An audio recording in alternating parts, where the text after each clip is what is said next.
کی افتتاحی تقریب کے سلسلے میں وزیر اعظم پاکستان عمران خان کی تقریر ہو رہی ہے۔ اپنے سارے مہمانوں کو، ہمارے سکھ بہن بھائی جو ساری دنیا سے آئے ہیں، ہندوستان سے آئے ہیں، میں آج آپ سب کو خوش آمدید کہتا ہوں۔ میں نے جو آج آپ میں خوشی دیکھی، میں اب اپنے مسلمان بھائیوں کو، پاکستانیوں کو اگر میں سمجھاؤں کہ جو آپ کی شکلوں پہ میں نے خوشی دیکھی وہ ایسے ہے کہ مسلمان مدینہ سے 4 کلومیٹر دور ایک بارڈر کے باہر کھڑے ہیں اور مدینہ جا نہیں سکتے، اور ان کو اگر مدینہ جانے کا موقع مل جائے تو وہ جو ان کو خوشی ملے گی وہ آج میں آپ کی شکلوں پہ خوشی دیکھ رہا ہوں۔ انشاءاللہ ہم کرتارپور کے دربار کو، اس کو آپ کے لیے بہتر اور بہتر کرتے جائیں گے، فیسلٹیز آپ کو دیں گے، اور انشاءاللہ جب بابا گرو نانک کی 550ویں سالگرہ ہوگی تو آپ انشاءاللہ یہ سارے علاقے کو ایسا دیکھیں گے۔ جب اب اگلے سال جب آپ آئیں گے تو آپ کو خوشی ہوگی دیکھ کے کہ انشاءاللہ ہر قسم کی فیسلٹی ہم آپ کو پرووائڈ کریں گے۔ اچھا، اب کیونکہ میرے دوست نوجوت سدھو نے جو آج باتیں کی، میں بڑا متاثر ہوا ہوں۔ مجھے نہیں پتا تھا کہ کرکٹ کی کامنٹری تو مجھے یاد ہے، ان کی کرکٹ بھی یاد ہے، لیکن مجھے یہ نہیں پتا تھا کہ یہ صوفی کلام میں اتنا زیادہ ان کی اتنی مہارت ہے۔ تو آج میں بڑا امپریس ہوا ہوں۔ میں اب سب کے سامنے، کیونکہ آج ہمارے ہمسائے یہاں آئے ہوئے ہیں، میں آپ کے سامنے پہلے اپنا کرکٹ کا تجربہ رکھتا ہوں۔ 21 سال میں نے اپنی زندگی کرکٹ کھیلی، اور پھر 22 سال میں نے سیاست کی۔ تو میں ان دونوں کا مختصر آپ کو بتاتا ہوں، اور نوجوت سدھو اس کو سمجھے گا کہ میں اپنے کرکٹ کے دور میں 2 طرح کے کھلاڑیوں کو ملا۔ ایک وہ کھلاڑی تھا جو کہ جب میدان میں قدم رکھتا تھا تو اس کے ذہن پہ ہارنے کا خوف ہوتا تھا۔ وہ سارا سوچتا تھا کہ میں کسی طرح ہاروں نہ، ڈرتا تھا ہارنے سے۔ وہ نہ کوئی چانس لیتا تھا، نہ کوئی رسک لیتا تھا، صرف کوشش کرتا تھا کہ میں کسی طرح میچ ہو اور میں ہاروں نہ۔ ایک دوسرا کھلاڑی ہوتا تھا، وہ جب قدم رکھتا تھا کرکٹ کی گراؤنڈ پہ تو وہ جیتنے کا سوچتا تھا۔ وہ ہارنے کے خوف کے اوپر قابو کر بیٹھا تھا۔ وہ یہ سوچتا تھا کہ میں جیتوں گا تو کیا ہوگا، بنسبت اس کھلاڑی کے جو ڈرتا تھا ہار گیا تو کیا ہوگا۔ وہ چانسز لیتا تھا، رسک لیتا تھا، بڑے فیصلے کرتا تھا، اور ہمیشہ دوسرے مائنڈ سیٹ کا کھلاڑی وہ کامیاب ہوتا تھا، چیمپئن وہ بنتا تھا۔ جو ہارنے سے ڈرتا تھا، جتنا بھی اللہ اس کو ٹیلنٹ دیتا تھا، کبھی وہ بڑا کھلاڑی نہیں بنا۔ جب میں سیاست میں آیا، 2 طرح کے سیاستدان میں ملا۔ بدقسمتی سے زیادہ تر وہ سیاستدان جو سیاست میں صرف اس لیے آتے تھے کہ ان کی ذات کے لیے کیا ہے، لوگوں کو ووٹ لیتے تھے، عوام کی خدمت کروں گا، اور سیاست میں آ کے اپنی خدمت کرتے تھے۔ جو پبلک اوپینین کے ساتھ چلتے تھے، نظریے کے ساتھ نہیں چلتے تھے، اور اپنے مفادات کے لیے عوام کو قربان کر دیتے تھے، اور یہ میں ساری 22 سال دیکھتا رہا۔ ایک دوسرا سیاستدان تھا، وہ ایک بڑی سوچ لے کے آتا تھا، وہ اپنے انسانوں کا، معاشرے کا سوچتا تھا۔ وہ انسانوں کو اکٹھا کرتا تھا، وہ نفرتیں پھیلا کے ووٹ نہیں لیتا تھا، وہ بھی بڑی چانس لیتا تھا، وہ بھی اپنے خوف کو پہلے قابو کر کے بڑے جرأت مندانہ فیصلے کرتا ہے۔ وہ سیاستدان کے اوپر تنقید بھی ہوتی تھی، اور کئی دفعہ عوام ایک طرف کھڑی ہے پبلک اوپینین اور وہ دوسری طرف کھڑا ہوتا تھا، لیکن بڑے کام یہ دوسرا سیاستدان کرتا تھا جو بڑی خواب دیکھتا تھا، جس کی بڑی سوچ تھی۔ وہ اپنے لیے نہیں آتا تھا، وہ اپنے انسانوں کی بہتری کے لیے آتا تھا۔ یہ دو طرح کے میں نے سیاستدان دیکھے۔ یہ جدھر آج پاکستان اور ہندوستان کھڑا ہے، ہمارے 70 سال سے ہم اسی طرح کے معاملات دیکھ رہے ہیں۔ میں چلے آج کیونکہ آج بھی آپ بھی آئے ہوئے تو میں اس کو بیسٹ ڈسکرائب کرتا ہوں ہمارے تعلقات، بجائے میں کہوں کہ ہندوستان کی غلطی ہے، ہندوستان کے اندر پاکستان کی غلطی ہے، میں ایک منیر نیازی کا شعر سے ڈسکرائب کر دیتا ہوں۔ سدھو نے یہ سنا ہوا ہے، کچھ شہر دے لوگ بھی ظالم سن، کچھ سانو بھی مرندہ شوق بھی سی۔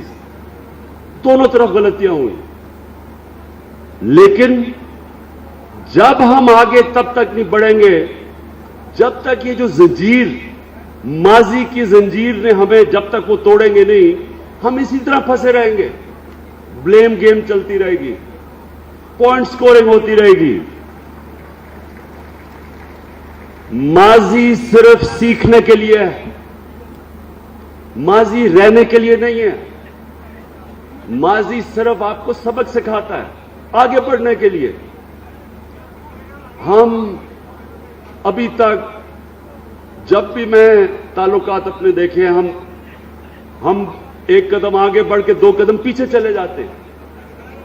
ہمارے میں ابھی تک یہ نہیں ہے، یہ ہمارے میں طاقت نہیں ہے کہ ہم ایک دن یہ فیصلہ کریں کہ جو بھی ہوگا ہم نے اپنے تعلقات ٹھیک کرنے ہیں، ہم نے اچھے ہمسایوں کی طرح رہنا ہے۔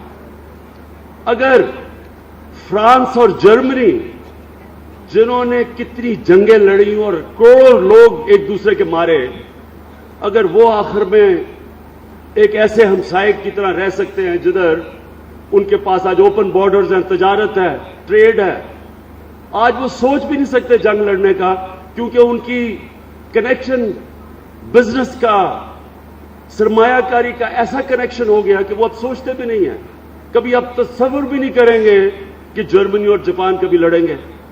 لیکن کروڑوں لوگ ایک دوسرے کے وہ قتل کر چکے ہیں ماضی میں، کیونکہ ان کی لیڈرشپ نے ایک دن فیصلہ کیا کہ ہم یہ ماضی نے جو ہمیں روکا ہوا ہے آگے بڑھنے سے، ہم یہ زنجیر توڑ دیں گے، اور توڑ دی انہوں نے۔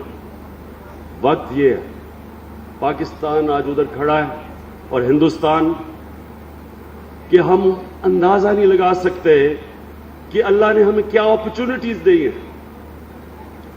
اگر فرانس اور جرمنی ایک یونین بنا کے آگے بڑھ سکتے ہیں، ہم کیوں نہیں بڑھ سکتے؟ ہم نے تو اتنے ایک دوسرے کی، ہم نے بھی ایک دوسرے کے لوگ مارے ہیں، لیکن وہ قتل عام تو ہم نے کبھی بھی نہیں کی جو ادھر ہوئی تھی۔ میں جب بھی ہندوستان جاتا تھا، کانفرنسز پہ جاتا تھا، مجھے ہمیشہ یہ کہا جاتا تھا کہ جی ہاں جی، آپ پاکستان کے پولیٹیشنز، ڈیموکریٹک لیڈرشپ ایک طرف ہے، لیکن فوج دوستی نہیں ہونے دے گی۔ میں آج آپ کے سامنے کہہ رہا ہوں کہ آج پاکستان میں میں پرائم منسٹر، ہماری پارٹی، ہماری باقی پولیٹیکل پارٹیز، ہماری فوج، ہمارے سارے ادارے ایک پیج پہ کھڑے ہیں۔ ہم آگے بڑھنا چاہتے ہیں، ہم ایک سویلائز ریلیشن شپ چاہتے ہیں۔ ہمارا مسئلہ ایک ہے، کشمیر کا۔ مجھے یہ بتائیں کہ انسان چاند پہ پہنچ چکا ہے، کون سا مسئلہ ہے جو انسان حل نہیں کر سکتا؟ کیا ہم ایک مسئلہ اپنا حل نہیں کر سکتے؟ صرف 2 ارادے والی لیڈرشپ چاہیے بارڈر کے دونوں طرف، جو ارادہ کر لیں کہ ہم مسئلہ حل کریں گے. میں آپ کو یقین دلاتا ہوں کہ یہ مسئلہ حل ہو جائے گا. کوئی ایسی چیز نہیں جو حل نہیں ہو سکتی، لیکن ایک ارادہ چاہیے اور ایک بڑا خواب چاہیے. سوچیں کہ ایک دفعہ ہماری تجارت شروع ہو جائے، ہماری ریلیشن شپ ٹھیک ہو جائے، آپ اندازہ لگائیں کہ پوٹینشیل کتنا ہے، کیا ہو سکتا ہے، دونوں ملکوں کو کتنا فائدہ ہو سکتا ہے. لیکن سب سے بڑی بات یہ، اور جس وجہ سے میں دوستی چاہتا ہوں، میں ایک مضبوط ریلیشن شپ چاہتا ہوں ہندوستان سے، اس کی سب سے بڑی ایک وجہ ہے کہ بر صغیر میں دنیا کی سب سے زیادہ غربت ہے. اگر ہم نے غربت ختم کرنی ہے اور کم کرنی ہے، سب سے تیزی سے وہ غربت کم ہوگی اگر ہمارے بارڈر کھل جائیں اور تجارت شروع ہو جائے. چائنا کی مثال لے لیں، چائنا کی مثال لیں کہ دنیا کی تاریخ میں کبھی کسی ملک نے 30 سالوں میں 70 کروڑ لوگوں کو غربت سے نہیں نکالا جو چائنا نے نکالا پچھلے 30 سالوں میں. ان کی مثال تو دیکھیں، کتنی جنگیں لڑی ہیں انہوں نے. ان کے بھی ڈفرنسز ہیں اپنے ہمسایوں سے، لیکن ان کی لیڈرشپ اور بڑی دور اندیش، دور سوچنے والی لیڈرشپ ہے. اس نے سوچا کہ نہیں، ہم پہلے اپنے ملک میں غربت ختم کریں گے، اور انہوں نے وہ کام کیا جو میں پھر سے کہتا ہوں دنیا کی تاریخ میں کسی نے نہیں کیا. ہمیں آج بر صغیر میں یہ سوچنا چاہیے کہ ہمارے کتنے لوگ ہیں غربت کی لکیر سے نیچے، کتنے ہمارے لوگ ہیں، بچے پیدا ہوتے ہیں جن کی سٹنٹڈ گروتھ ہے، جن کو کیونکہ خوراک نہیں ملتی، نہ ان کے ذہن بڑے ہوتے ہیں، نہ ان کے قد پہ پہنچتے ہیں. تو ہماری جو جینوئن پولیٹیکل لیڈرشپ ہے، اس کو تو سب سے پہلے سوچنا چاہیے اپنے غریب طبقے کا. اور اگر وہ یہ سوچے گی، وہ اس نتیجے پہ آ جائے گی کہ بہترین طریقہ بر صغیر میں غربت کم کرنے کا ہے کہ ہم امن ہو، ہماری تجارت کھلے، ہم ایک دوسرے سے سیکھیں. کئی چیزیں ہندوستان آگے نکل گیا ہے، کئی چیزیں پاکستان ابھی ایکسل کر رہا ہے، ہم دونوں ملک آگے بڑھ سکتے ہیں. تو میں اس موقع کا فائدہ اٹھاتے ہوئے یہ پھر سے کہتا ہوں کہ ہندوستان ایک قدم آگے بڑھائے گا، ہم 2 قدم ہندوستان کے آگے بڑھائیں گے دوستی میں. میں آج آپ سب کو پھر سے آپ کو ویلکم کرتا ہوں، خوش آمدید کہتا ہوں. اور مجھے سب سے زیادہ آپ کی شکل کے اوپر دیکھ کے خوشی ہوئی کہ آپ کی شکلوں پہ خوشی ہے جو ایک مسلمان جب وہ مدینہ جاتا ہے تو ہماری شکلوں پہ خوشی ہوتی ہے. تو مجھے بڑی خوشی ہوئی آپ کو دیکھ کے آج. اور میں پھر سے یہ آپ کو واضح کرتا ہوں کہ ہم آپ کے لیے آسانیاں پیدا کریں گے، اس کو بہتر کریں گے. یہ کوریڈور بنے گا، اور کوریڈور میں جو دور کھڑے ہو کے لوگ دوربینوں سے دیکھتے تھے، وہ خود یہاں اس دربار پہ آ کے رہ بھی سکتے ہیں، ٹھہر بھی سکتے ہیں، اور انشاءاللہ ساری فیسلٹیز آپ کو دیں گے. میں آپ سب کا پھر سے شکر گزار ہوں اور آپ کو پھر سے ویلکم کرتا ہوں. اور خاص طور پہ نوجوت سدھو آپ کو. اور میں آخر میں ایک چیز، میں نے جب دیکھا کہ سدھو واپس گئے پچھلی باری 3 مہینے پہلے جب یہ آئے تھے، تو ان کے اوپر بڑی تنقید ہوئی. مجھے ابھی تک نہیں سمجھ آئی کہ تنقید کیوں ہوئی. ایک انسان ایک دوستی اور پیار کا پیغام لے کے آیا ہے، وہ کون سا جرم کر رہا ہے؟ اور وہ ان ممالک کے بیچ میں وہ دوستی کی بات کر رہا ہے جو دونوں ملک نیوکلیر آرمڈ ہیں. ہمارے پاس دونوں کے پاس ایٹمی ہتھیار ہیں. تو جنگ تو ہو ہی نہیں سکتی. 2 ملک جن کے پاس ایٹمی ہتھیار ہوں، وہ تو پاگل پن ہے جنگ کا سوچنا. وہ تو بیوقوف انسان ہے جو کبھی سوچے گا بھی کہ ایٹمی جنگ کوئی جیت سکتا ہے. وہ تو سب ہار جائیں گے. تو جب جنگ نہیں کرنی تو دوسرا راستہ دوستی کے علاوہ کیا ہے؟ تو کون سا جرم کیا تھا سدھو نے یہاں کے؟ اور ماشاءاللہ